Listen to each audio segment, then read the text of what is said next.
한 덩어리만 하지 않을까, 여기만 하지 않을까 싶습니다. 자, 중앙고등학교 이용미쌤 파트입니다. 86조 생명 시스템의 기본 단위 되어 있는데 일단 볼게요. 자, 생명 시스템은 생명체를 구성하는 요소 사이의 상호작용으로 생명 현상이 나타나는 체계 자체를 생명 시스템이라고 합니다.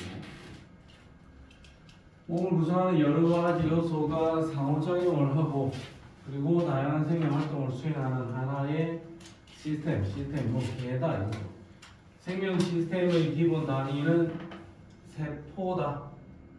세포는 구조적 기본 단위 또는 기능적 기본 단위. 이 용어 하나를 잘 좀 봐두도록 하세요. 별거 아닌 용어인데 세포는 생명 시스템의 구조적, 기능적 기본 단위다. 구조적, 기능적 기본 단위이다. 결국에는 가장 미세한 단계인 세포가 모여서 조직이 되고 그 다음에 조직이 모여서 기관이 되고 기관이 모여서 개체가 됩니다. 세포, 조직, 기관, 개체. 이 정도 용어는 우리가 중학교 과정에서도 알았던 거고 식물 같은 경우에는 세포, 조직, 기관, 개체로 갈 건데 기관의 모임인 동물은 기관의 모임인 기관계가 있고 식물은 조직의 모임인 조직계가 있다. 어차피 기본 뼈대는 세포, 조직, 기관, 개체, 세포, 조직, 기관, 개체 이게 핵심인 거고 동물은 기관계가 있고 식물은 조직계가 있다. 요 정도 추가. 그 다음에 기본적으로는 이 세포의 구조가 이제 핵심인 게 세포의 구조를 보면 자, 이 동글동글하게 생긴 이 세포는 동물 세포고 뭔가 그림이 반듯반듯하게 생긴 이놈아는 식물 세포입니다. 식물 세포는 세포벽이 있기 때문에 애들 생긴 구조가 좀 반듯반듯한 구조다. 반듯반듯한 구조. 자, 동물 세포에서 가장 중심이 되는 센터 라인에 있는 얘가 핵이고 핵에 구멍이 송송송 뚫려 있는데 이 구멍을 핵공이라 한다. 핵공.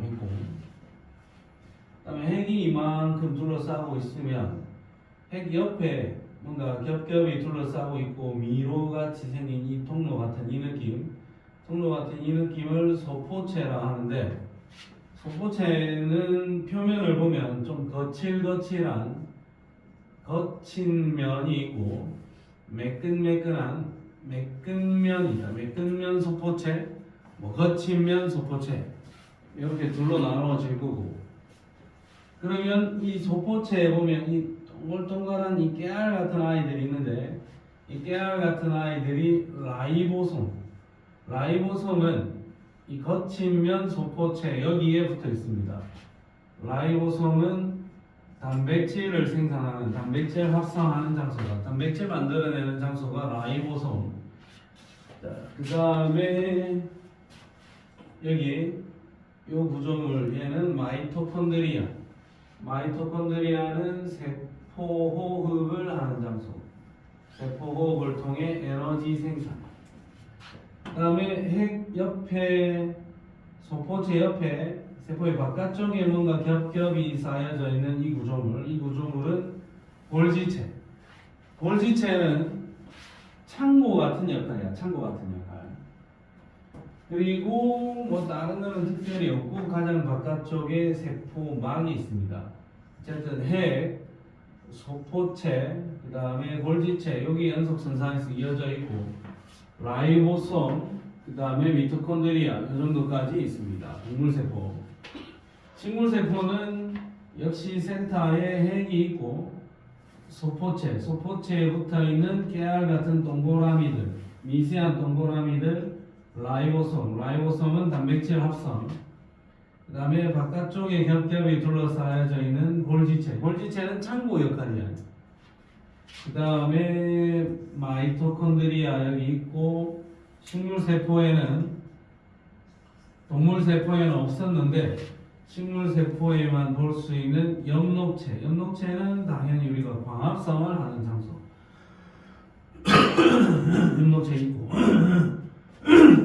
그 다음에 동물세포에서는 크게 안 보였는데 식물세포 내부에는 상당히 크게 드러나 있는 액포, 그 다음에 바깥쪽에 세포막, 세포막 바깥쪽에 세포벽, 세포막과 세포벽. 동물에는 없었는데 식물세포에는 세포벽이 있습니다. 동물세포에는 없었는데 식물세포에는 엽록체가 있고 세포벽이 있습니다. 엽록체, 세포벽. 요게 동물에는 없고 식물에만 나타나는 세포소기관, 세포벽, 앤드 엽록체 이 두 가지만 적어주면 돼. 여기는 액포는 식물세포에는 액포가 이렇게 크게 보이긴 하는데 동물세포에는 안 보입니다. 안 보이긴 하지만 동물세포에도 액포는 있다. 크게 보이진 않지만 액포는 있다. 동물세포와는 달리 식물세포에는 엽록체와 세포벽이 있고 액포가 발달되어 있다. 동물세포에도 액포는 있다. 나머지 핵, 세포막, 마이토콘드리아, 라이보솜, 소포체, 골지체 이런 것들은 동물세포와 식물세포가 공통적으로 가지고 있는 녀석들이다. 구조 기억하고 뒷페이지에서 각각의 기능들 이제 자세히 한번 살펴보겠습니다. 자, 뒷페이지로 오세요. 옆에. 자, 핵은 세포에서 볼 수 있는 가장 큰 세포 소기관으로서 공 모양이다. 핵은 공 모양으로 뚜렷하게 관찰이 되고 핵막으로 쌓여져 있다. 유전 정보를 저장하고 있는 DNA가 있다. DNA 속에 유전 정보가 들어 있습니다. 그리고 얘는 세포의 생명 활동을 조절합니다. 핵은 이런 역할을 합니다. 라이보솜은 앞에다가 0 하나 썼네. 0. 라이보솜은 구조가 정확하게 어떻게 생겼는지는 우리가 이해할 수 없지만 라이보솜은 막이 없다. 0이다. 막이 0이다. 막이 0. 막이 뭐 한 겹으로 되어 있는 아이들도 있고 두 겹도 있는데 얘는 막이 없다. 요게 아주 중요한 포인트입니다. 라이보솜은 막으로 둘러싸여져 있지 않다. 그냥 자칭이 RNA인데 DNA에 적혀있는 유전 정보에 따라서 가장 핵심적인 역할은 라이보솜은 단백질 합성하는 공정, 단백질을 생산하는 장소가 라이보솜. 그 다음에 소포체는 막으로 둘러싸여져 있는 주머니와 관으로 되어 있다. 핵막과 연결되어 있고 뭔가 통로의 역할을 한다. 소포체는 그 다음에 골지체는 소포체, 골지체 세트로 생각해야 됩니다. 여기에 핵 주변에 겹겹이 둘러싸여져 있는 얘가 소포체. 좀 바깥쪽에만 열어져 있는 이 아이가 골지체. 핵, 소포체, 골지체가 연속선상에서 하는 일들이 있다 이거죠. 그러니까 소포체는 그냥 이동 통로의 역할을 많이 하고 있고 골지체는 뭔가 잠깐 저장해놨다가 세포 밖으로 밖으로 내보내주는 역할을 한다. 골지체는 창고같이 물건을 잠깐 저장했다가 세포 밖으로 내보내준다. 분비하는 역할을 한다. 그러면 핵, 소포체, 골지체가 하는 일을 연속선상에서 같이 한번 봅시다. 밑에 그림을 보면 자, 핵에는 유전 정보인 DNA가 있다. DNA는 매우 소중한 유전 정보니까 이 DNA가 핵 밖으로 나가는 것은 사실상 굉장히 좀 불편한 일이고 그런 일이 있어서는 안 된다. DNA는 핵 밖으로 나가지 않습니다. 그러니까 이 DNA에 적혀있는 유전 정보를 토대로 해서 본인의 약간 좀 다르지만 복제본인 RNA를 만들어내고 DNA를 보고 RNA를 만들어내고 이 RNA가 이렇게 이동 통로 소포체라는 이동 통로를 타고 이동을 해서 라이보솜에다가 가서 명령을 전달해주면 그러니까 RNA가 여기 이런 길을 타고 올 거야. 그러면 이 라이보솜에서 단백질을 합성을 할 거고 그 단백질이 만들어진 것도 이동 통로를 따라와서 여기 골지체 속에 들어가 있을 거다 이거죠. 그러면 라이보솜에서 만들어낸 단백질을 골지체에다가 잠깐 저장을 했다가 골지체에는 분비소낭, 사실 뭐 좀 자세하게 하면 분비소낭이 있는데 분비소낭에다가 이 단백질을 담아가지고 세포 밖으로 내보내주는 역할을 한다. 잠시 저장을 했다가 세포 밖으로 내보내주는 역할, 분비 역할을 한다 이거죠. 핵, 소포체, 골지체가 연속선상에서 일을 하고 있다. 자, 핵은 유전 정보가 DNA 속에 저장이 되어 있고 라이보솜은 단백질을 합성을 하고 소포체는 단백질을 골지체나 다른 세포의 곳으로 운반하는 역할을 하고 골지체는 잠시 저장을 해놨다가 저장만 하는 게 핵심은 아니야. 저장만 하는 게 핵심이 아니라 저장을 했다가 어쨌든 밖으로 내보내주는 역할, 세포막을 통과해서 밖으로 나가도록 해주는 역할을 하는 게 골지체. 골지체에는 분비소낭이 있습니다. 거기에 담아서 물건을 내보내준다 이거죠. 그러니까 물건을 내보내면 이 물건이 필요한 곳에 가서 뭔가 역할을 하도록 내보내줘야 된다. 그런 이야기를 하고 있네요. 자, 그 다음 식물 세포에서 볼 수 있는 세포 소기관 중에 엽록체 앞에다가 숫자 2, 마이토콘드리아 이 앞에다가도 숫자 2를 쓰세요. 숫자 2. 아까 라이보솜은 0을 썼지. 그럼 걔는 막이 없다라는 거고.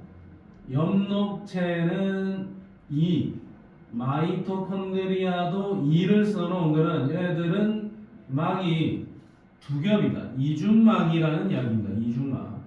자, 이중막이라는 이야기고, 이중막이니까 얘네들은 두 겹의 막으로 둘러싸여 있다. 그리고 엽록체는 색깔 자체는 초록색일 거고, 얘는 광합성을 합니다. 광합성을 통해서 이놈아는 포도당을 만들어낸다. 포도당이라는 어떤 에너지를 생산하는 겁니다. 그 다음에 마이토콘드리아는 둥근 모양, 막대 모양으로 여기도 막으로 둘러싸여져 있는데 이중막이고 핵심은 세포호흡이 일어나는 장소다. 세포호흡은 각종 영양분, 유기물을 분해해서 에너지를 생산하는 과정, 그런 과정을 세포호흡이라 하는데 그 세포호흡이 일어나는 장소가 마이토콘드리아. 그 유기물로는 가장 대표적인 게 우리가 에너지원으로 사용하는 유기물의 대표 주자는 역시 포도당이겠지만 포도당뿐만이 아니라 아미노산이나 지방산이나 이런 것들 다 에너지원이 될 수도 있거든. 이 에너지원이 될 수 있는 것들을 분해해서 실제 에너지를 생산하는 과정, 그 과정 자체를 전부 다 세포호흡이라 할 거고 세포호흡을 통해서 에너지를 생산합니다. 그러면 얘가 엽록체고 이렇게 생긴 게 마이토콘드리아인데 엽록체하고 마이토콘드리아 아들 생긴 모양이 비슷해서 조금 헷갈리기도 하거든. 잘 구분을 지어놔야 됩니다. 엽록체는 자세히 살펴보면 그림의 특징이 확실한 게 초록색으로 그려져서 엽록체가 아니고 엽록체 안에는 이런 동글동글한 이런 동전 같은 아이들이 이렇게 들어져 있어요. 그림이 이게 확실한 구조를 이걸 보여줄 거예요. 동전 같은 이런 아이들이 들어있다는 거. 그러니까 너희가 혹시 좀 방심하면서 공부할 때는 방심하면서는 보면 엽록체 이거는 이 그림을 보면 이걸 엽록체라고 모를 사람이 아무도 없습니다. 이건 초록색이고 얘는 초록색이 아니니까 이건 엽록체 이렇게 가져가는데 그거 시험 치러 갔을 때는 시험지 자체는 흑백이란 말이죠. 그래서 초록색은 엽록체다 이렇게 공부하다가 실수하는 경우가 있더라. 여기 동전이 보이면 엽록체의 구조물이다. 이것만 꼭 기억을 해도 아니면 이거 미토콘드리아냐 엽록체냐 이게 두 개가 헷갈릴 수 있는 부분인데 동전 보이면 엽록체다. 동전 보이면 엽록체다. 동전 안 보이면 미토콘드리아다. 이렇게 그냥 생각을 하죠. 미토콘드리아는 세포호흡을 하는 장소고 엽록체는 광합성을 하는 장소입니다. 엽록체는 광합성, 세포호흡은 마이토콘드리아. 아니 잠이 많이 오나 보군. 좀 너무 나른하게 그렇지? 에어컨 좀 틀까? 잠깐 좀 냉기를 좀 넣겠습니다. 자, 액포 막으로 둘러싸여져 있고 물, 색소, 노폐물을 저장한다. 중학교 때는 액포는 그냥 노폐물만 저장하는 줄 알았는데 그 노폐물뿐만이 아니고 물도 저장을 하고 뭐 이것저것 저장을 해둡니다. 알겠습니까? 자, 오케이. 자, 그 다음에 세포막, 세포를 둘러싸고 있는 얇은 막, 내부와 외부를 분리한다. 세포 안 밖으로 물질이 출입하는 것을 조절한다. 그 다음에 세포벽, 세포막 바깥쪽에 있는 단단한 벽, 세포를 보호하고 세포의 형태를 유지한다. 세포막, 세포벽에서는 시험 문제 나올 가능성은 좀 적은 것 같고, 세포벽은 동물 세포에는 없다. 식물 세포에만 있습니다. 식물 세포에만. 그 정도. 자, 그러면 이제 뒤로 가서 공식적으로 이제 첫 번째 배울 거는 세포막입니다.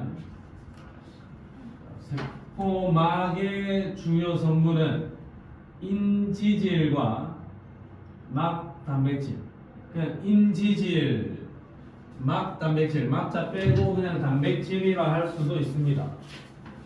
인지질과 막 단백질. 자, 인지질은 뭐 이렇게 생겼는데 항상 우리가 인지질을 표기할 때는 간단하게 이렇게 표기합니다.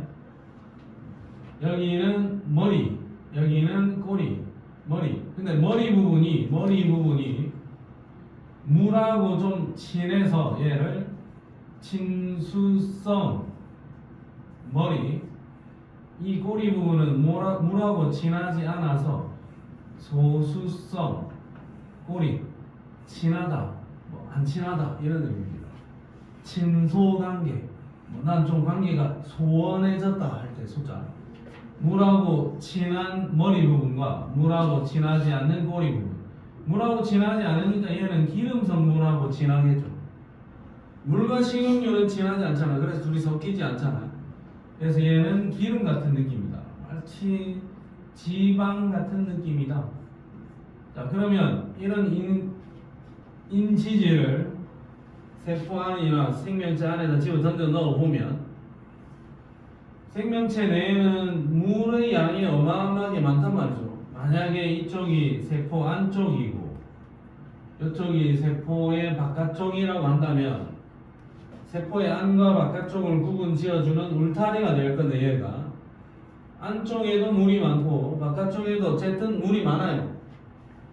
그러면 인지질을 가지고 어떤 구조물을 만든다고 치면 바깥쪽에도 어차피 물이 많으니까 물을 좋아하는 이 머리가 물이 많은 쪽을 이렇게 쳐다보고 설 겁니다. 이렇게. 그럼 세포의 안쪽에도 어차피 물이 많으니까 이 머리통 부분이 안쪽을 보고 이렇게 설 거야. 이렇게. 그래서 인지질은 바깥쪽에 물을 쳐다보고 안쪽도 물을 쳐다보니까 인지질 이중층을 이룰 거고 여기에 중간중간에 이렇게 단백질 덩어리가 이렇게 하나씩 박혀 있거나 이 조그만한 단백질도 하나 있거나 뭐 이런 식으로 거대한 울타리를 하나 만들어 버릴 거다. 그럼 이게 세포의 안쪽이고 여기는 세포의 바깥쪽이다. 안쪽과 바깥쪽을 구분 지어주는 울타리가 하나 만들어졌죠. 이 울타리가 세포막인 거예요. 그러면 세포막은 인지질 이중층에다가 막 단백질이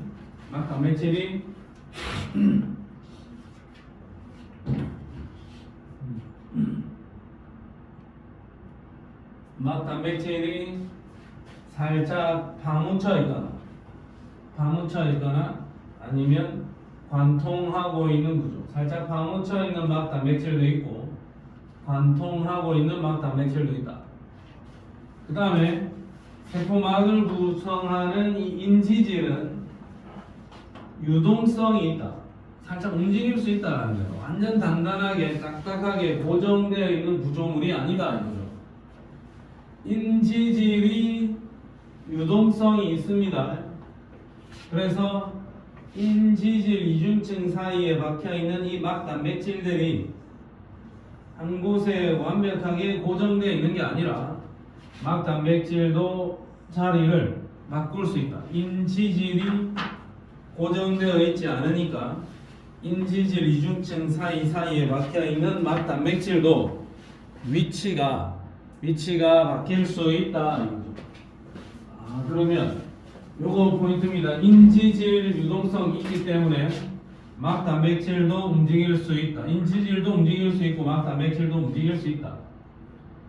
머리 부분은 안쪽과 바깥쪽에 있는 물을 접하게 되고 꼬리 부분은 서로 마주본다. 그래서 인지질 이중층을 구성한다.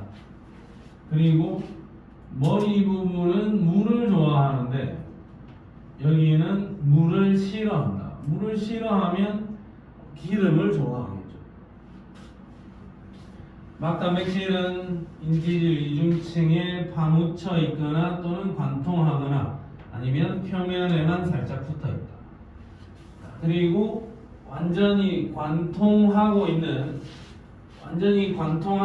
이런 막 단백질이 있다면 얘는 물질들이 지나다니는 통로 역할을 할 수가 있을 거야. 얘는 통로가 못 되겠죠. 얘가 통로 역할을 할 수 있다. 누군가가 저기를 관통하고 있는 막 단백질 그 안에 구멍을 열어가지고 지나다닐 수 있다. 통로가 될 겁니다. 자, 그러면 세포막에 선택적 투과성 이렇게 적어놨는데, 자, 선택적 투과성은 뭐냐면 아무나 통과시켜 주는 게 아니다 이거죠. 세포막에 있는 이 막 단백질은 사실 어떤 물질의 종류에 따라서 또는 크기에 따라서 잘 투과시켜 주는 녀석도 있고 투과를 안 시켜 주는 녀석도 있다. 그래서 용어로 선택적 투과성이 있습니다 라고 이야기하는 거예요. 밑에 있는 표에서 정리를 하겠지만 인지질 이중층을 잘 투과하는 물질, 인지질 이중층을 잘 투과하지 않는 물질 이렇게 두 개로 나눠놨는데 일단 나와 있으니까 그림을 볼게요. 자, 막 단백질이 있고 인지질 이중층 사이에 틈이 있는데 이 인지질 이중층 사이의 틈은 그렇게 대단히 넓지가 않다 이거죠. 그래서 인지질 이중층 사이의 이 틈으로 이동하는 녀석들은 기본적으로는 크기가 작아야 돼. 크기가 작은 기체들 이 틈으로 이동할 거고, 그 다음에 이 안쪽에는 기름을 좋아하는 녀석들이 여기 뭉쳐있죠. 그럼 내가 어떤 녀석이 있는데 나는 여기 있는 기름을 좋아한다. 그러면 얘들 찾아서 밀고 들어가는 겁니다. 들어가서 여기서 비대고 있다 보면 얘들이 밖으로 나갈 수도 있다 이거죠. 그래서 인지질 이중층 사이를 잘 통과하는 녀석들은 지질과 잘 섞이는 아이죠. 그 다음에 자, 전하를 띠는 이온들은 얘들은 조금 더 설명이 애매하긴 하지만 전하를 띠는 이온들은 물을 절대적으로 좋아합니다. 물을. 전하를 띠는 이온들은 이 지질을 억수로 싫어한다. 그래서 전하를 띠는 이온들은 이쪽으로 밀고 들어갈 수 있는 가능성이 없습니다. 그래서 전하를 띠고 있는 이온들은 단백질을 통해서 빠져나가야 됩니다. 그래서 인지질 이중층을 통과할 수 있는 아이는 전하를 띠지 않는 물질이어야 된다. 기본적으로. 그러면 인지질 이중층을 잘 투과하지 않는 아이는 누구냐? 크긴 비교도 크고 지질과 잘 안 섞이고 전하를 띠는 물질은 통과하지 않습니다. 이렇게 한 번 더 적어놨는데, 이렇게 적어는 놨는데 결국 우리는 최종적으로 이 표를 잘 이해하자. 표를 보면 됩니다. 그러면 이 표는 인지질 이중층을 통해서 넘어가는 거, 그 다음에 막 단백질을 통해서 넘어가는 거, 이렇게 둘로 분류를 하고 있습니다. 자, 근데 이번 단원의 제목은 확산이란 말이죠. 확산. 자, 확산은 중학교 1학년 때 우리가 확산을 배울 때 입자가 스스로 운동하여 퍼져나가는 현상, 스스로 운동하여 퍼져나간다. 확산의 정의 자체가 스스로 운동하여 물질이 퍼져나가는 거니까 얘는 에너지를 소모하지 않습니다. 그냥 스스로 운동하여 퍼져나가는 거니까. 그리고 확산은 고농도 지역에서 저농도 지역으로 물질이 이동하는 거, 그게 확산이야. 근데 확산이 일어나는 방식이 인지질 이중층 사이의 틈을 통과해서 확산되는 방식이 있고, 막 단백질을 통과해서 확산이 되기도 한다. 방식이 두 가지다. 자, 그리고 인지질 이중층을 통해서 확산이 되는 것을 단순 확산, 막 단백질을 통해서 확산이 되는 방식은 촉진 확산, 단순 확산, 촉진 확산. 어차피 둘 다 확산이야. 자, 그러면 인지질 이중층을 통해서 확산되는 녀석들은 누구냐? 일단 누구냐가 중요한 거예요. 누구냐 무조건 시험에 나올 수 있는 거고, 시험에 나오면 제 1번이 누구냐야. 그러면 인지질 이중층을 통해서 확산되는 녀석, 기체 분자들, 잔챙이 기체 분자들, 그 다음에 이 안쪽을 뚫고 지나올 수 있어야 되니까 기름 좋아하는 아이들, 지용성 물질, 지방산, 글리세롤, 이런 아이들은 인지질 이중층을 통해서 확산이 될 수 있고, 인지질 이중층으로 확산이 안 되는 아이들은 막 단백질로 가야 돼. 그럼 얘는 누구냐? 물에 잘 녹는 녀석들, 수용성 물질, 뭐 포도당, 아미노산 같은 아이들, 기름 싫어하는 아이들이야. 그 다음에 전하를 띠는 이온들. 자, 이온들은 막 단백질을 통해서 통과해 와야 됩니다. 이거 정확하게 구분을 하라. 일단은 누구는 인지질, 누구는 막 단백질, 인지질, 막 단백질 어느 길로 가는지 정확하게 체크를 해야 되고, 그 다음에 하나 더 봐야 되는 게 이 그래프입니다. 이 그림을 보면,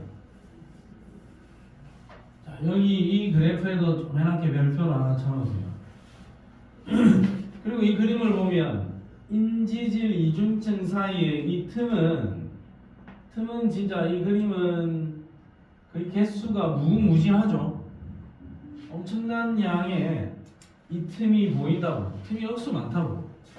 그래서 만약에 이쪽에 10개 정도의 입자가 오면 얘는 10개를 동시에 통과시켜 줄 수 있을 거고, 한 30개가 와도 여기는 동시에 통과시켜 줄 수 있을 것 같고, 한 50개 정도의 입자가 와도 얘네들을 동시에 통과시켜 줄 수 있을 만큼 틈이 많지.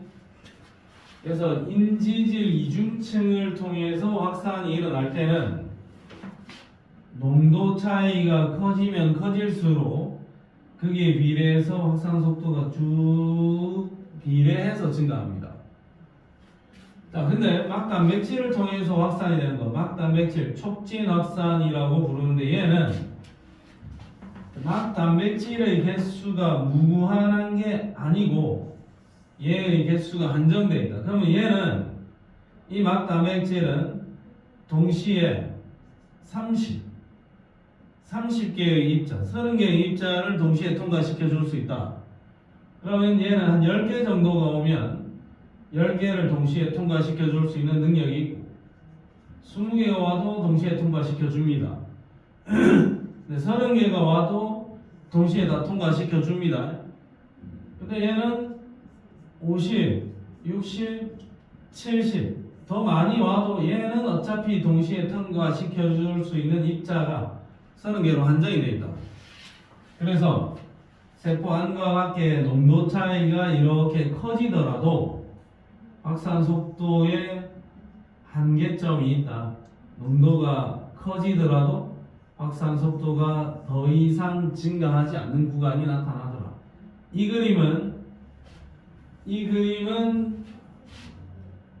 막 단백질을 통과하는 거고, 요거는 인지질 이중층 사이의 틈을 통과하는 겁니다. 바로 캐치가 되고 문제를 풀 때 그에 맞춰서 문제 접근을 해 들어가야 되는 거야. 아, 누가 어디로 가느냐에 대한 확신이 분명히 있어야 될 겁니다. 자, 그러면 193쪽으로 와서 193쪽에 12번 문제를 한번 풀어보자. 스타트. 시간은 30초 주겠습니다. 물 좀 마시고네. 물 좀 마시고 정신 차리고 정신을 차리자. 17은 12번 문제를 한번 볼게요. 세포막을 통해서 물질 A와 B가 확산하는 모습을 나타낸 거다. 그러면 A는 보니까 인지질 이중층으로 가는 거고, B는 단백질을 이용해서 통과를 하고 있죠. 그리고 지금 이 문제는 분명히 확산이라 했지. 확산은 어디서 어디로 가노? 입자가 고농도 지역에서 저농도 지역으로 물질이 이동하는 거다. 이건 우리가 알아야 되는 거야. 확산은 농도가 높은 쪽에서 농도가 낮은 쪽으로 퍼져나가는 거야. 근데 A가 여기서 이렇게 간다잖아. 그러면 이쪽이 고농도 지역이고 이쪽이 저농도 지역이겠네. 그러면 A의 농도는 가 쪽이 나 쪽보다는 더 높다 라고 적어놓은 기억 보기가 어때요? 맞잖아요. 자, 여기 좀 써봤네. 괜찮습니다. 그러면 이 인지질 이중층 사이의 틈으로는 이산화탄소, 잔챙이 기체들 이거 가능하겠죠? 그 다음에 이온, 전하를 띠는 이온은 무조건 막 단백질이야. 그러면 이산화탄소는 이쪽 틈으로 가고 이온은 막 단백질을 통과해서 간다. 그러면 니은 보기는 맞죠? 자, 그 다음에 단백질 같은 아이들 있죠. 단백질 같은 아이들. 이거는 단백질을 사용해서 나오는 거고, 단백질은 우리가 알다시피 굉장히 고분자 물질이에요. 엄청나게 큰 놈이라고. 단백질은 이 세포막을 통과할 수가 없습니다. 예. 단백질은 세포막을 통과할 수가 없으니까 단백질을 소화시켜서 분해를 해서 아미노산으로 바꾼 다음에 이 잔챙이 아미노산은 통과 가능해. 단백질은 덩치가 매우 큰 놈이기 때문에 세포막을 통과할 수는 없습니다. 이 단백질이 이만한데 얘가 어디든지 간에 뚫고 지나갈 방법이 없다. B와 같은 방식으로 이동을 하는 게 아니고 단백질은 이동 자체가 불가능하다. 알겠습니까? 단백질은 이동 좀 곤란. 자, 좀 섭섭하긴 한데 좀 섭섭한데 한 번 더 하겠습니다. 195쪽에 3번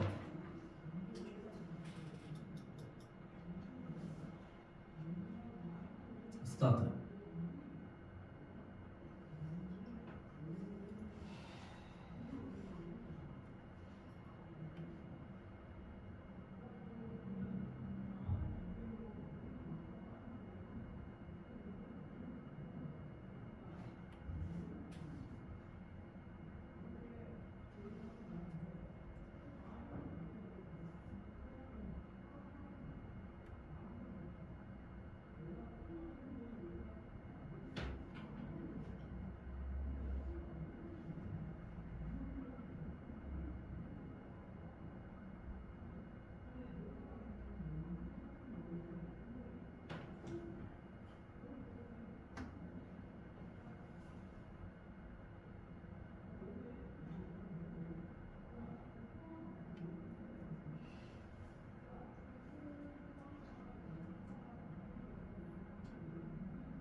민서 몇 번?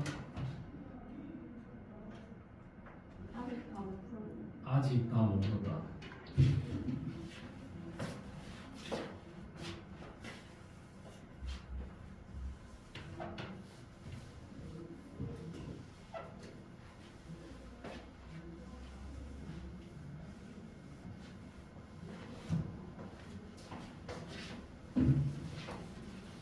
하얀치? 하얀치? 이 전화번호 니 전화 7916 7916 492 카톡 친구 하나 카톡 하지? 네. 카톡에 답지를 내가 보내줄 거거든 숙제 민서 몇 번? 1번? 1번 하연이 몇 번? 2번 응? 몇 번? 2번 아니 5번 5번 자 보겠습니다 195쪽의 3번 문제입니다 자, 일단은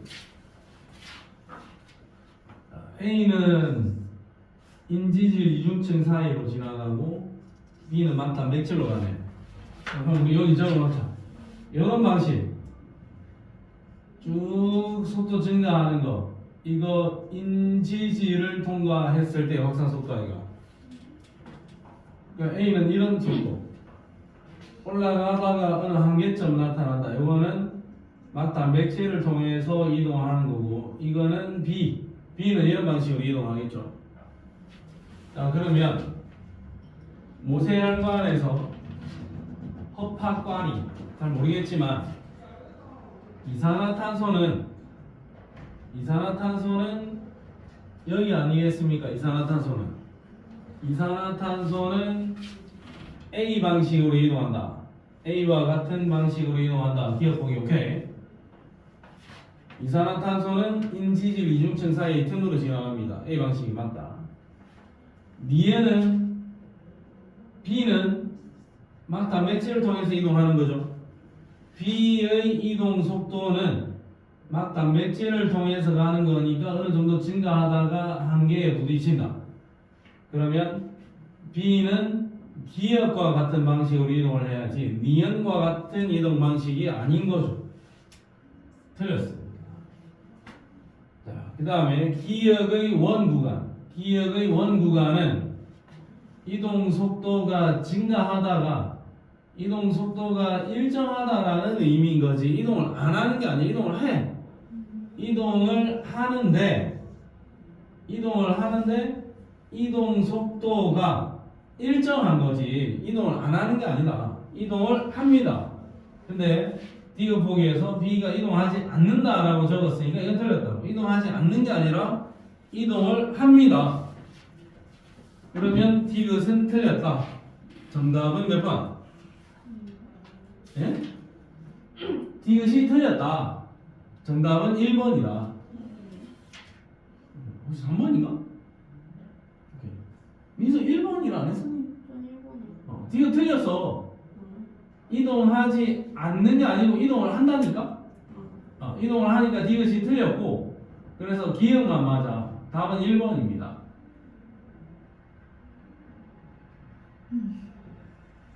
자 다음 이제 다른 개념으로 넘어갈게요. 이제 또 시험 한 문제 나올 거예요 여기서. 그러니까 확산에서 한 문제 3투에서 한 문제 나온다고 보면 돼요. 그냥 3투. 자 3투인데 아까 좀 전에 봤던 거는 확산이야. 고농도 지역에서 저농도 지역으로 물질이 이동하는 거 그게 이제 확산인데 3투도 마찬가지라 이제 확산이라고도 볼 수 있는데 개념이 조금 반대로 돼 있는 게 자, 여기는 이 녀석이 엄청나게 많다. 여기 고농도 지역이고 경계가 있다. 경계가 있는데 이쪽은 농도가 낮다. 저농도 지역이죠. 그러면 농도가 높은 쪽에서 농도가 낮은 쪽으로 이 용질이 이동을 했으면 좋겠지만 이 사이에 틈이 굉장히 좁잖아요. 그래서 이 용질이 이 사이의 틈을 뚫고 나갈 수가 없다라는 거죠. 그러면 용질이 직접 통과할 수는 없으니까 여기 이 막에서 어떤 일이 벌어지냐면 이쪽에 있던 물은 이 잔챙이 막을 통과할 수 있거든. 물이 뚫고 이쪽으로 넘어가 주는 거예요. 이쪽으로. 물이 이쪽으로 넘어가 주는 거죠. 그러면 이쪽에 농도가 높은 지역에 물이 차오르니까 이쪽은 농도가 좀 낮아지는 효과가 있고, 농도가 낮은 이쪽에서 물이 저쪽으로 빠져나가 버리니까 이쪽 농도가 낮은 이쪽은 농도가 조금 높아지는 효과가 나타난다. 그러면 농도가 낮은 쪽에서, 그러니까 저농도 지역에서 고농도 지역으로 물이 이동하는 현상, 요거를 삼투라 합니다. 그러면 여기서 일로만 물이 가는 게 아니고 이쪽에서 일로도 물이 오는데 저농도 지역에서 고농도 지역으로 스며드는 물의 양이 훨씬 더 많다라는 이야기죠. 그러면 농도가 낮은 쪽에서 농도가 높은 쪽으로 물이 이동하는 현상, 물이 이동하는 현상, 이게 삼투 현상이다. 삼투 현상. 그럼 우리 일상생활이나 아니면 세포에서도 삼투 현상이라는 거는 항상 일어날 거고, 삼투 현상이 일어나면 어떤 일이 일어나는지를 한번 보겠습니다. 예를 들어서 적혈구가 있는데, 원래 적혈구는 가운데 보듯이 이렇게 동글동글하게 원반 모양, 가운데가 좀 움푹하게 납작한 원반 모양입니다. 근데 이 적혈구를 이 세포보다 농도가 더 낮은 용액,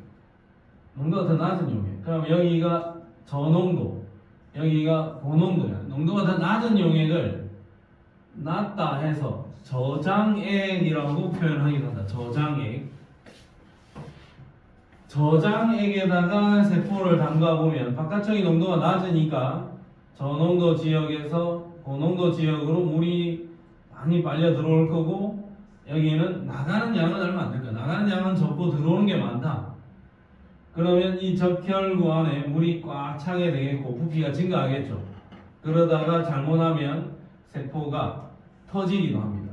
식물세포가 아니라 동물세포는 터질 수도 있다는 거죠. 그러면 식물세포 말고 동물세포가 물이 빵빵하게 차서 세포가 터지는 현상을 용혈 현상, 용혈이야. 그 다음에 세포 안과 밖의 농도가 같은 용액, 같다 해서 같을 등자를 써서 등장액, 여기가 같다. 그러면 들어오는 물의 양과 나가는 물의 양이 같겠죠. 그럼 세포는 정상적인 크기를 유지할 겁니다. 그 다음에 고장액, 농도가 높은 용액, 그럼 세포 안쪽이 저농도고 바깥쪽이 고농도니까 저농도 지역에서 고농도 지역으로 물이 많이 빠져나가고 들어오는 물의 양은 얼마 안 되겠죠. 그러면 세포 안쪽에 있는 물이 밖으로 많이 빠져나가 버리니까 이 세포가 좀 쪼글쪼글해지는 이런 현상이 나타나겠네. 농도 차이에 따라서 물이 저농도에서 고농도 지역으로 넘어가는 현상, 그거를 그거를 삼투라고 합니다. 동물세포뿐만이 아니라 식물세포에서도 똑같이 적용이 될 수 있습니다.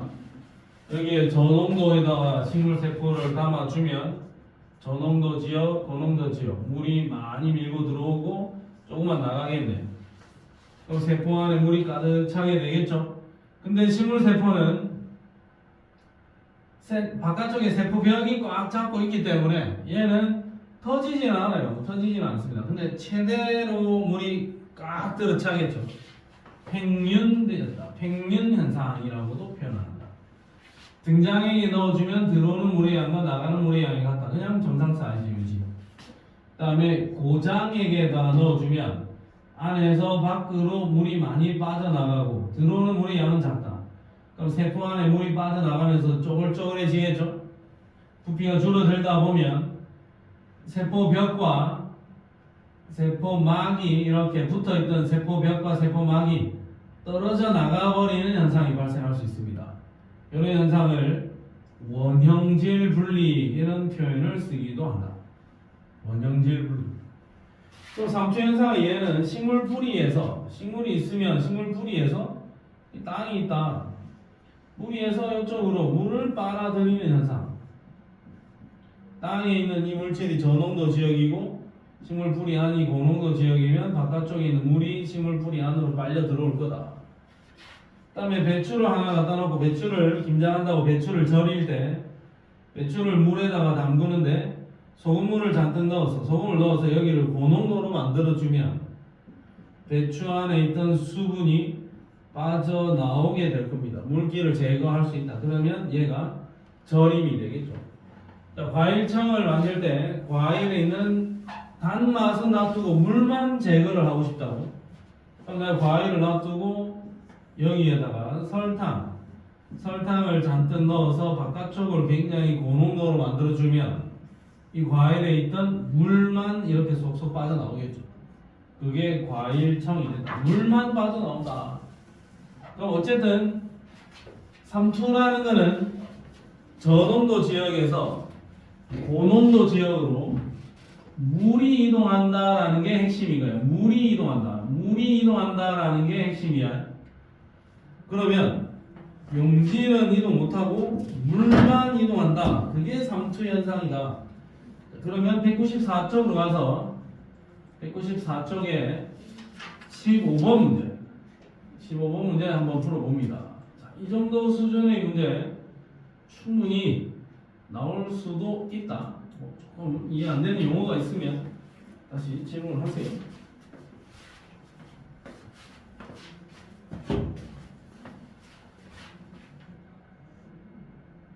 1번 민서 몇 번? 1번. 자, 1번 한번 보겠습니다. 일단은 이런 3초 현상. 얘는 그냥 정상이네. 그럼 얘는 그럼 농도가 아주 그냥 적절한 농도이겠네요. 그 다음에 얘는 여기서 밖으로 물이 빠져나간 것 같네요. 그러면 여기가 고농도. 여기는 물이 안으로 쭉쭉 밀고 들어왔으니까 여기가 저농도, 요 안쪽이 고농도였겠지. 그러면 농도는 누가 제일 높으냐? 나가 제일 높고 그 다음에 가가 기준 타고 다의 농도가 낮습니다. 일단 기억보기 콜. 자, 그 다음에 가는 나가는 물의 양과 들어오는 물의 양이 같은 거야. 그래서 그냥 정상적인 사이즈를 유지하고 있는 겁니다. 물의 이동이 없다가 아니라 같은 거야. 다에 넣은 적혈구는 세포액, 세포 안쪽으로 물이 많이 밀고 들어오니까 세포액의 농도, 물을 많이 채우고 있는 거니까 세포액의 농도는 낮아져야 되겠죠. 그래서 디귿 보기는 아닙니다. 물을 많이 채우는 중이니까 세포액의 농도는 낮아지게 될 것이다. 그러면 디귿 보기도 아니다. 자, 이런 게 이제 3투 현상입니다. 이 정도 수준의 문제 풀 수 있으면 됩니다. 이 정도 풀 수 있으면 된다. 그러면 3투 현상은 완성. 아마 이옥리 쌤이 여기까지 하지 않을까 한번 소심하게 한번 예상을 해보겠습니다. 여기까지. 자, 그 다음에 지금 너그 시험 범위로 예상되는 부분 중에서는 그러니까 수업을 한 게 우리 예상은 제가 앞에 이거 2개, 그 다음에 이거 2개, 그 다음에 이거 하나, 그 다음에 이거 하나, 그 다음에 요거 하나. 이옥리쌤이 진도를 좀 더 나가면 여기까지 가는. 네, 여기까지는 뭐 안 하지 않을까. 여기까지 하고 이옥리쌤은 요 2개를 기말고사로 남겨두지 않을까. 그러면 여기까지. 그 다음에 요거는 그거 제일 좀 싫어하는 부분 아니야. 자유낙하 운동 찾는 거. 그 다음에 생명체 이거 알고 있는 거고. 그 다음에 빅뱅 이쪽은 지금 열심히 배우는 중이고 별의 진화 과정 우리 학원에서 배웠고 학교에서 배우고 있는 중이고 자, 요거 해야 됩니다. 자 그러면 일단 10쪽으로 한번 펼쳐봐라. 10쪽 개념 한번 살짝 언급하고 문제 몇 개 풀어보겠습니다. 근데 지금 너가 중앙고등학교는 선생님들끼리 의사소통이 안 된 거일 수도 있겠는데 좀 됐겠죠? 의사소통을 했겠지? 지금 김주성 쌤이 약간 훌륭하신 김주성 쌤이 약간 지금 블랙홀 같은 느낌이거든? 어? 김주성 쌤이 약간 좀 이상해. 지금 약간 중복되게 하고 있어. 김주성 쌤 프린트에 이런 이야기들이 먼저 나와 있잖아.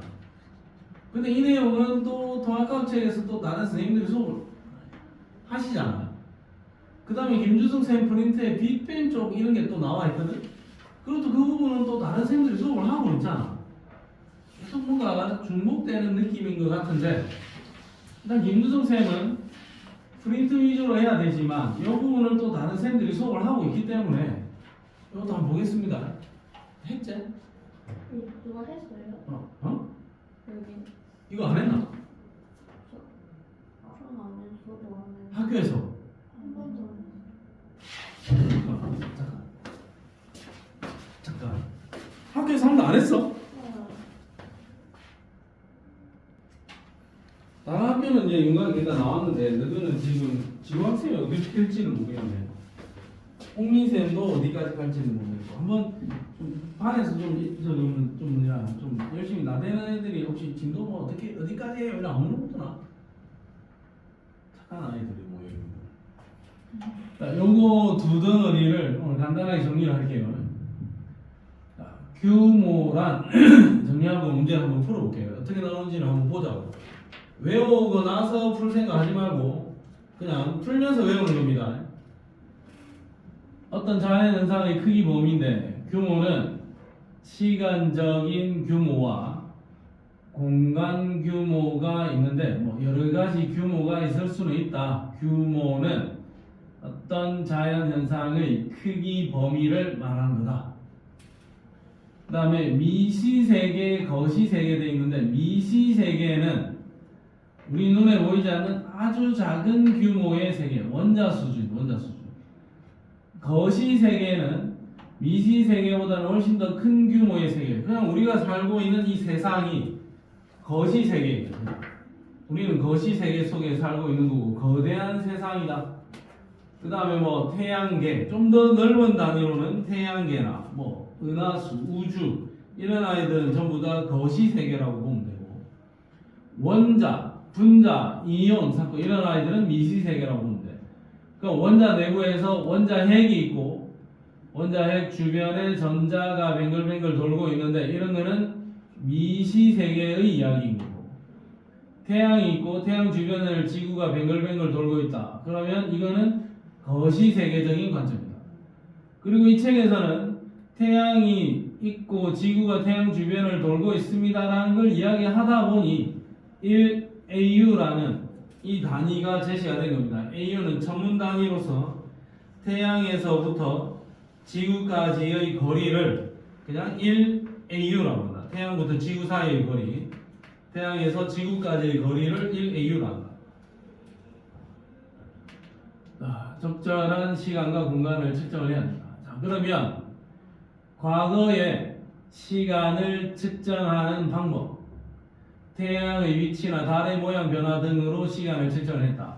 그래서 태양의 움직임을 보고 시간을 측정할 수 있는 앙부일구, 이 해시계. 그 다음에 진자시계, 왔다리 갔다리. 진자를 이렇게 만들어놓고 왔다리 갔다리 하는 시간을 측정을 해서 요 왔다리 한 번, 두 번 이렇게 왔다 갔다 하는 걸 가지고 시간을 재겠다 이거죠. 그 다음에 길이를 측정. 과거에는 길이를 측정하기 위해서 신체의 일부 길이, 손가락이 마디 하나를 뭐 1인치 자꾸 이렇게 나타냈죠. 근데 좀 부정확하잖아 이거는. 손가락 마디가 좀 긴 사람도 있고 짧은 사람도 있잖아요. 그래서 조금 좀 섭섭한 길이 측정 단위다. 시간 측정도 마찬가지고. 그러니까 현대적인 관점에서의 시간 측정은 원가에서 나오는 빛의 진동수를 이용하는 세슘 원자시계. 이건 상식적으로 하나 기억을 해보자.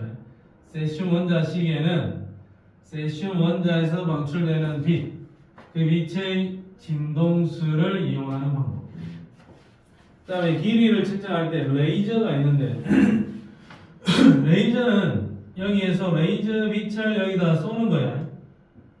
그리고 레이저 빛을 쏴주면 여기에서 반사된 레이저가 다시 돌아오겠죠. 그러면 가는데 걸린 시간이 있을 거고 오는데 걸린 시간이 있을 거야. 갔다가 오는 시간을 내가 측정을 하면 되는 거죠. 그럼 갔다가 오는데 예를 들어서 4초 걸렸다. 그러면 가는 데는 2초가 걸렸을 겁니다. 2초 만에 여기서 여기까지 갔다. 그럼 빛은 1초에 얼마만큼 가니까 여기서부터 여기까지의 거리는 얼마다. 이렇게 재면 되는 거죠. 그럼 레이저 시계를 이용해서 길이를 재려면 내가 첫 번째로 명확하게 알아야 되는 것은 빛의 속도가 일정하다는 걸 확신해야 되고, 그 다음에 여기에서 정확하게 재야 되는 것은 여기서 갔다가 오는데 걸린 시간을 정확하게 측정을 해야 돼요. 시간만 정확하게 측정이 되면 요 길이가 측정이 된다 이거죠. 빛이 이동하는 속도를 이용해서 길이를 잴 수 있다. 정확하게 내가 측정해야 되는 참값은 갔다 오는데 걸린 시간이다. 자, 레이저를 이용해서 반사된 두 빛의 경로차를 통해서 요놈의 두께를 추정할 수도 있다. 반사된 경로차를 이용해서 두께를 측정하기도 한다. 어쨌든 시간을 정확하게 잰 다음에 그 시간을 속도로 환산을 해서 거리를 재겠다라는 게 레이저를 이용한 거리 측정이다.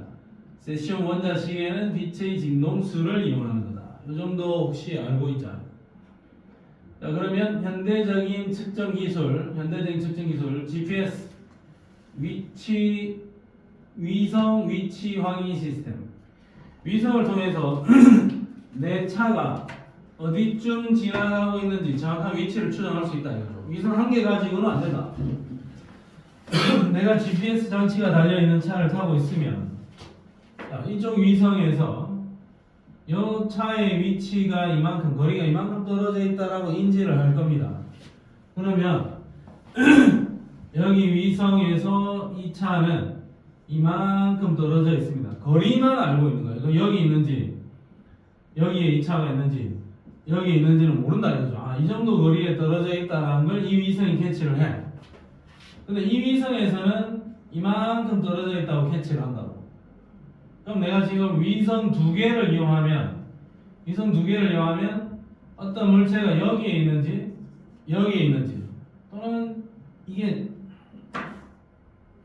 입체 시스템이잖아.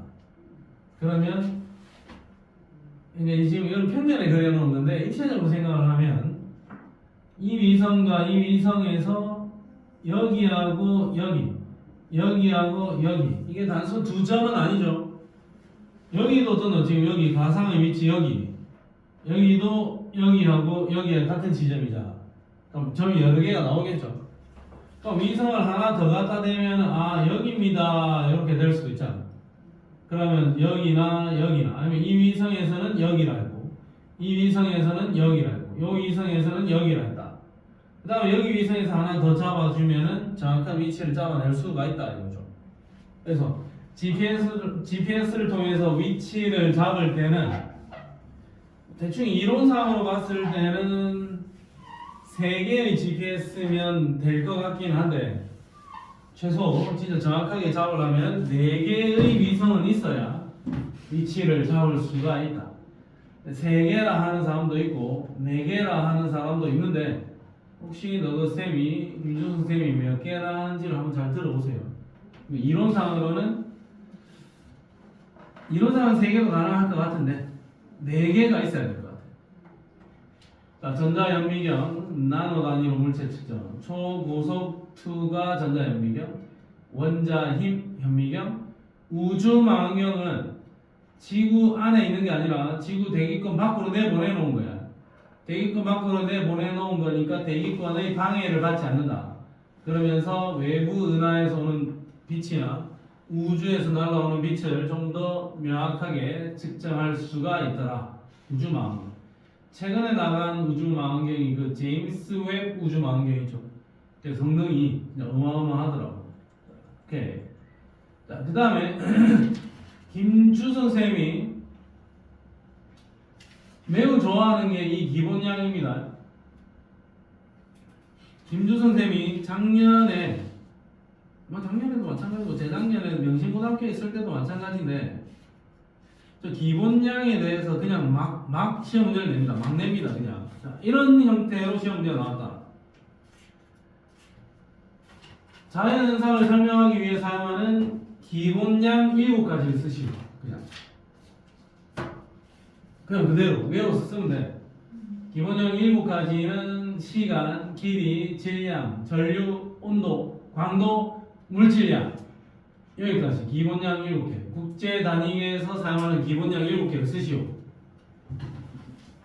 그러면 시간만 쓰는 게 아니고 시간을 사용하는 기준 시간, 기준량 세컨드. 길이는 미터가 기본이다.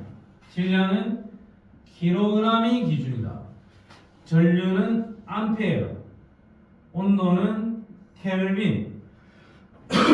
광도를 나타내는 단위는 뭐 여러 가지가 있어요. 럭스, 뭐 와트 이런 게 있을 수 있는데 칸델라. 그 다음에 물질의 양은 몰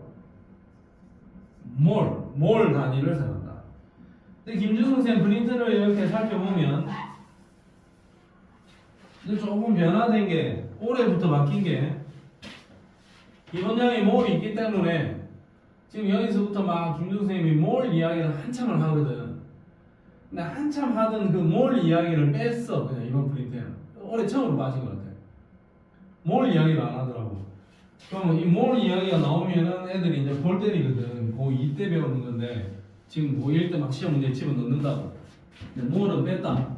물질의 양을 나타내는 단위로는 MOL, 몰을 사용합니다. 그거는 무지성으로 외우면 됩니다. 헷갈리는 거는 칸델라하고 몰 이거밖에 없을 것 같아요.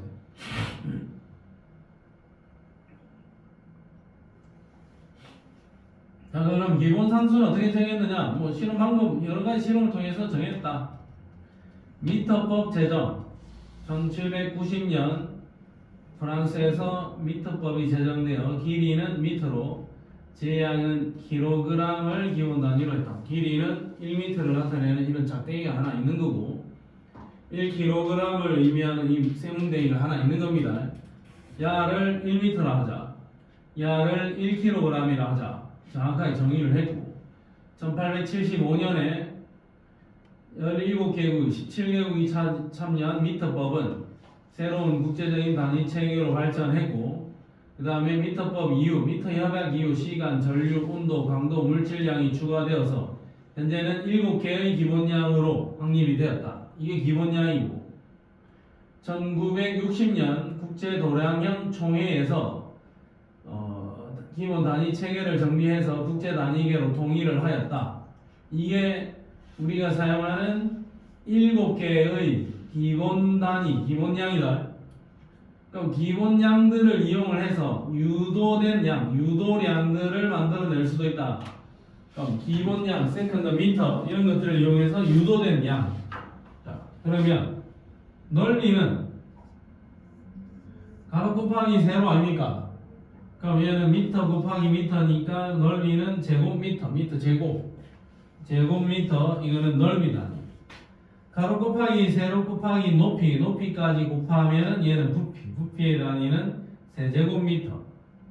단위 시간 동안에 이동한 거리, 거리 단위는 미터고 시간은 세컨드, 미터 퍼 세컨드. 속력, 단위 시간 동안에 속력의 변화량을 나타내는 거. 속력은 미터 퍼 세컨드인데 이걸 다시 세컨드로 한번 더 나누니까 미터 퍼 세컨드 제곱, 미터 퍼 세컨드 제곱 이게 가속도의 단위. 밀도는 부피분의 질량. 그러니까 농도는 부피에 해당하는 어떤 해당하는 부피에 몇 몰이 있느냐. 부피분의 몰. 이걸로 정의를 했다. 다른 건 내가 헷갈릴 건 없어 보이니까 일단 여기에서는 밀도 단위, 농도 단위 좀 기억을 해라. 밀도 단위, 농도 단위. 어쨌든 기본 단위에서부터 곱하거나 나누거나 뭐 제곱하거나 해서 새롭게 만들어내 놓은 어떤 유도된 단위다. 그러면 너그 프린트에도 나와 있겠지만 요걸 잘 보세요. 요거를 자, 넓이의 단위는 제곱미터, 부피는 세제곱미터, 속력, 가속도, 그 다음에 밀도, 그 다음에 농도. 여기까지 방금 앞 페이지에 있었지. 자,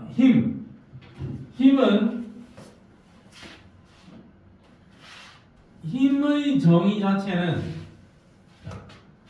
1뉴턴의 힘이다.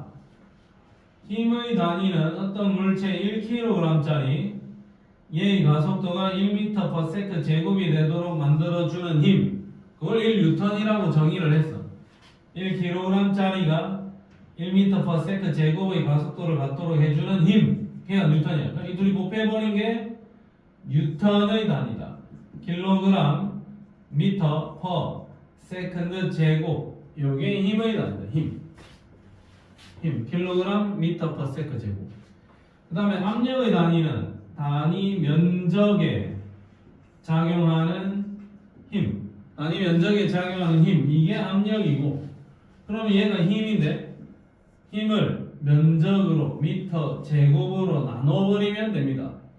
그럼 미터 하나 약분이 되면 압력의 단위는 킬로그램 퍼 미터 곱하기 세컨드 제곱, 킬로그램 퍼 미터 곱하기 세컨드 제곱, 이게 압력의 단위가 되겠죠.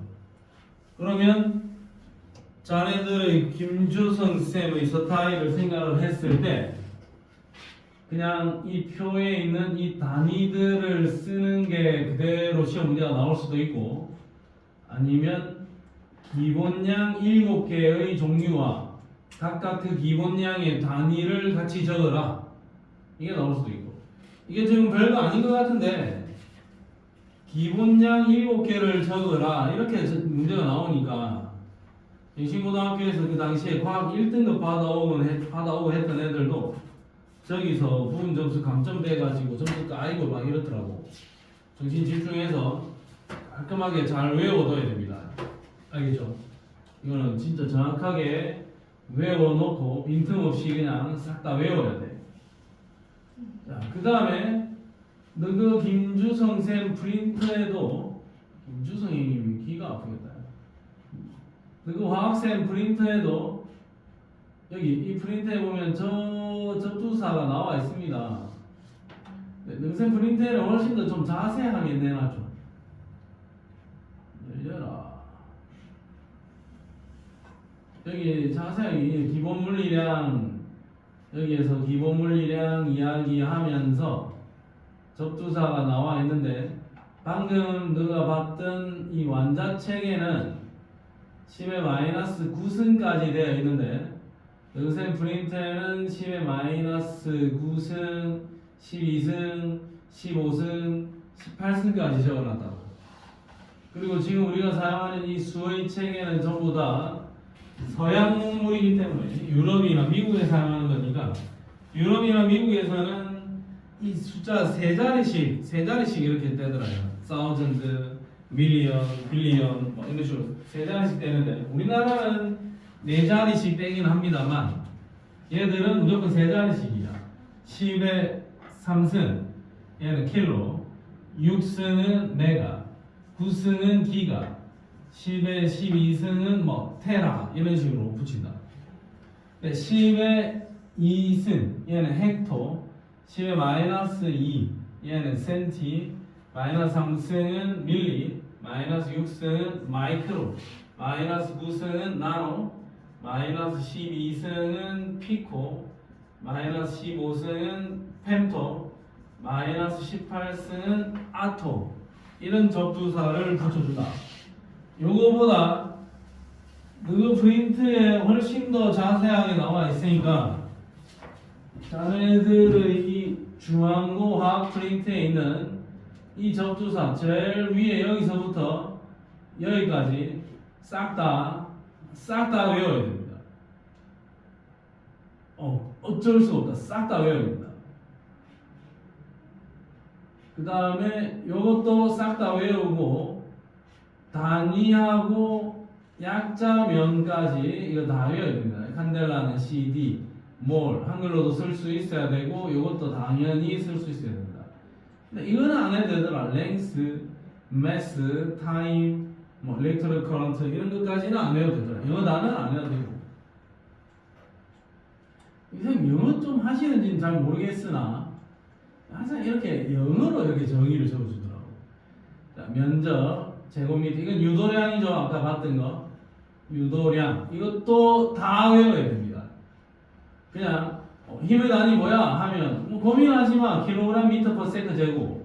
압력의 단위는 킬로그램 미터 세컨 제곱. 이거 다 외워야 돼요.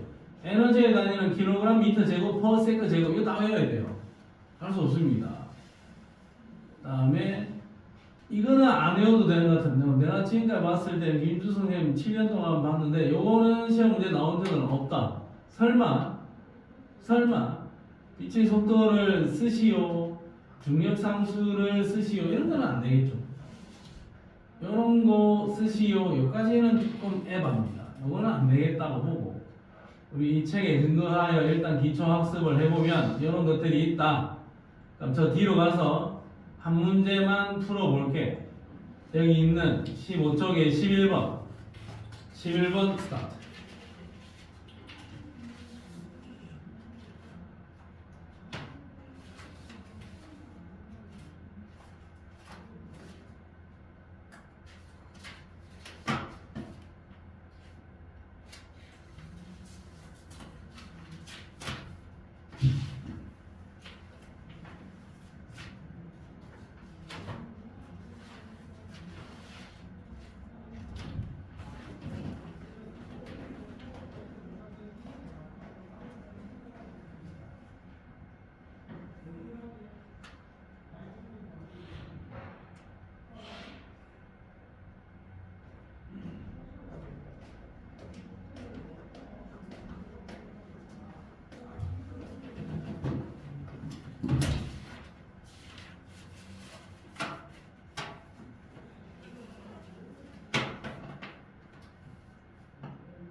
하연 1번, 민서 1번. 1큐비스 1인 사람마다 다르겠죠?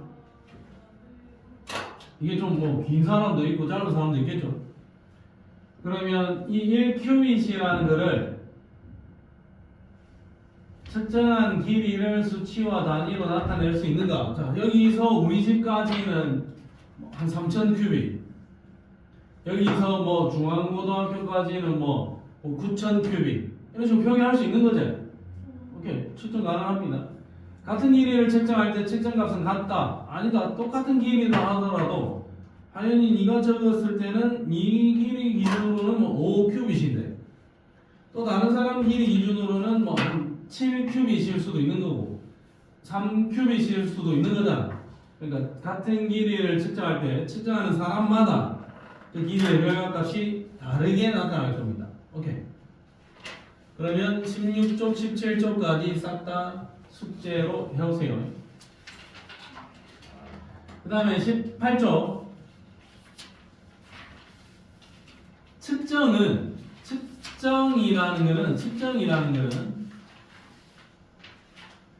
측정이라는 것은 물체의 질량, 길이, 부피 이런 것들을 정확하게 재는 게 측정이다.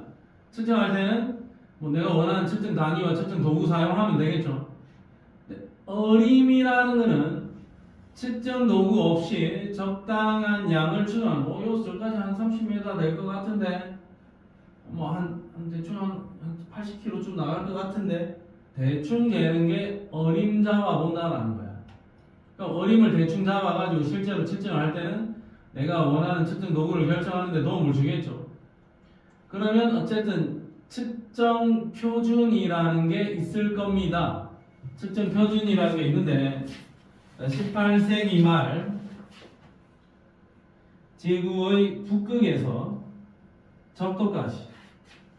적도까지의 길이가 있을 거고 그 길이의 1000만분의 1을 1m라고 정의를 했다. 그리고 그 1m라고 정의가 된 미터 원기 금속 쇠작대기를 하나 만들어서 이게 1m입니다 라고 이야기를 했습니다. 알겠죠? 시간이 지나니까 미터 원기가 자꾸 좀 닳아서 없어지고 고장이 나겠죠? 그래서 새롭게 정의된 게 빛이 진공 상태에서 이만큼 초 2억 9,979만 2,458분의 1초 동안 이동한 거리를 1m라고 정의를 하고 말이 안 되는 것 같지만 어쨌든 얘만큼 저 시간만큼 지나간 경로를 1m라 하기로 했다. 자, 그래서 뭐 측정 표준 같은 경우에 온도는 보통 도시 속도를 나타낼 때는 km/h, 미세먼지 농도는 마이크로그램 퍼 세제곱미터, 그 다음에 뭐 어떤 성분 표시할 때는 그램, 소리는 데시벨, 혈당량은 밀리그램 퍼 데시리터 이런 단위를 사용합니다. 다양한 단위들을 일반적인 표준으로 사용을 하고 있다. 측정 표준으로 쓴다라는 이야기죠. 자, 그러면 그 다음은 측정 표준의 유용성. 측정 표준을 잡아 놓으면 어떤 정보들이 다른 사람이 보더라도 신뢰할 수 있고 일상생활을 좀 더 편리하게 해줄 거고 정확한 기준을 잡고 재고 있는 거니까 원활한 의사소통, 공정한 거래가 가능하다. 내가 뭐 쌀 한 통을 사는데 뭐 네가 잰 거랑 내가 잰 거랑 다르면은 좀 애매하겠죠. 그 다음에 측정 방법이 달라 생기는 혼란이나 사고를 예방할 수 있다. 어쨌든 신뢰도를 높일 수도 있다. 뭐 그런 이야기들까지 간단하게 하고 있습니다. 자, 뒤로 가보자. 아날로그하고 디지털 신호가 있는데 그 부분만 체크를 하면 될 것 같아. 자, 신호라 하면 자연에서부터 일어나는 다양한 변화가 전달되는데 빛, 소리, 지진파, 힘, 온도, 압력 이런 것들 여러 가지 신호들이 있을 거야. 그러면 여러 가지 신호들을 측정하고 분석해서 유용한 형태로 만들어 놓은 것이 정보입니다. 정보. 신호를 유용한 형태로 가공한 게 정보다. 지진파를 통해서 얻을 수 있는 정보는 지구 내부의 구조, 지진이 발생한 위치를 알 수 있고, 체온을 통해서 얻을 수 있는 정보는 건강 상태를 알 수 있고, 우주의 빛을 통해서 얻을 수 있는 정보는 우주의 생성 과정을 알 수 있다. 그러면 어쨌든 여러 가지 신호를 디텍팅하는 장비가 필요하겠죠. 그러면 신호를 감지하는 장치, 걔들이 센서가 다양한 신호를 감지해서 전기 신호로 변환하는 장치를 우리는 센서라 할 거고, 빛을 감지하는 광 센서, 온도 변화, 온도 센서, 연기 감지하는 화학 센서, 압력 센서, 가속도 센서 이런 여러 가지 종류의 센서들이 있다. 그 다음에 아날로그 신호. 지금 내가 말하는 이 목소리는 아날로그 신호입니다. 아날로그 신호. 내가 말하는 이 소리는 아날로그 신호다. 그럼 이 아날로그 신호는 자연에서 발생하는 대부분의 신호들, 이건 매우 깔끔하고 정확하고 훌륭한 음질을 보여주는 아날로그 신호입니다. 근데 이 아날로그 신호는 저장하거나 가공하기에 상당히 좀 불편함이 있다. 그럼 이 내 소리를 디지털 신호로 변환을 하는 거야. 디지털 신호는 0과 1의 이진수로 표현이 됩니다. 그러면 내가 내놓은 이 소리를 컴퓨터가 알아서 변환을 하겠죠. 이렇게 변환을 하겠죠. 1, 0, 1, 0, 0, 1, 1, 1 이렇게 변환을 하겠죠. 그럼 나의 이 소리를 디지털 신호로 변환을 해서 뭐 mp3 파일로 만들어내든지 뭐 AVI 파일로 만들어내든지 만들어내겠죠. 그러면 아날로그 신호를 디지털 신호로 변환을 한다. 그러면 이런 아날로그 신호였는데 얘를 디지털 신호로 변환을 하겠네. 0과 1의 이진수로 표현되는 디지털 신호로 변환을 하면 장점이 뭐냐면 신호를 저장하거나 재생하거나 전송할 때 편리하다. 근데 좀 아쉬운 점은 디지털 신호로 변환할 때 정보가 왜곡되거나 일부 손실이 나타날 수도 있다. 근데 분명한 것은 디지털 신호는 아날로그 신호에 비해서 저장이 필요한 용량이 적고 복사 편집이 자유롭다. 그리고 잡음이 거의 없는 선명한 신호를 만들어서 전송할 수도 있다.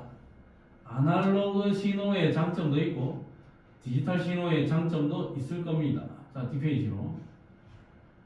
그 다음에 디지털 정보를 디지털로 변환하는 기술을 통해서 우리는 여러 가지 기술을 활용하여 디지털 정보를 얻을 수 있다. 디지털 기기를 이용해서 전송이 된다. 정보통신에 활용한다. 그 다음에 디지털 정보는 사진과 영상 등을 공유하게 해준다. 디지털 금융 서비스, 원격 교육, 자율주행. 그 다음에 신체 조직 검사할 때도 정확도를 좀 더 높일 수도 있더라. 그런 이야기도 하고 있습니다. 그러면 뒤로 와서 문제 하나를 풀어볼게요. 4번 문제 같은 거. 얘는 정확하게 뭔가를 측정을 했지. 건물의 높이가 49.2m야. 단위가 표시된 도구를 사용해서 건물의 높이를 나타냈습니다. 기억 보기는 맞다. 근데 이 B는 한 층이 대충 2.5m니까 근데 20층이니까 20층까지니까 대충 한 50m 정도 되겠네. 그럼 얘는 한 층에 2.5m라 하는 이 정보를 이용을 해서 건물의 높이를 대충 어림짐작한 거지. 그럼 건물의 높이를 가늠한 건 맞고 B는 측정이야 어림이야? 어림이야. 그럼 B것은 아니야. 정답은 몇 번? 3번이다.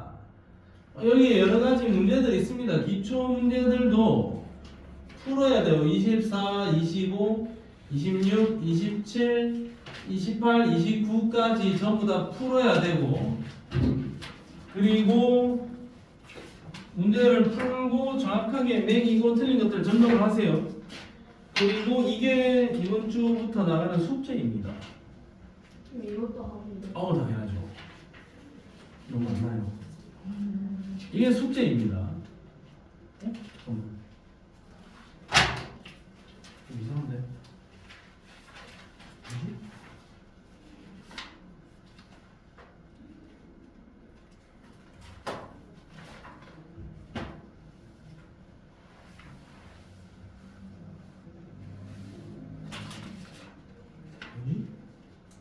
뭐지?